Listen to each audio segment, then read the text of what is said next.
আমার অনেক ভক্তবালক এলাকায় আছে, তারা বললো যে উড়ন্ত বাবা, আপনি যদি হাবলা দিলপাড়া মাঠে খেলা হইতে ওই জায়গায় যান তাহলে কেউ আপনাকে নিরাশ করবে না। সেই হিসাবে এখানে আসছি। এখানে গণ্যমান্য অনেকে আছেন, খুরশিদ মামা আছেন, তারপরে আমাদের ফজল ভাই আছেন, মিলিটারি ভাই আছেন, তারপরে আছেন হলো আমাদের আজিজ দাদা। তো এদের নাম আমার কাছে বলছে যে এরা নিরাশ করবে না, তুমি ওখানে যাও। এজন্য আমি এখানে আছি, এটাই মন্তব্য আমার। আধ্যাত্মিক জগতের একটা গান বলতে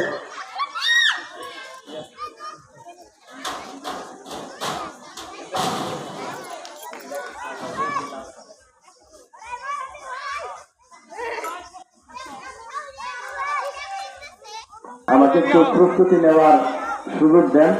আর এই ভাগে আমি কালেকশনটা শেষ দিই। ধন্যবাদ। মারহাবা। দিলপাড়ার কৃতি সন্তান ফজল ভাই, সে আমাকে 100 টাকা দান করেছে। কবুল হোক।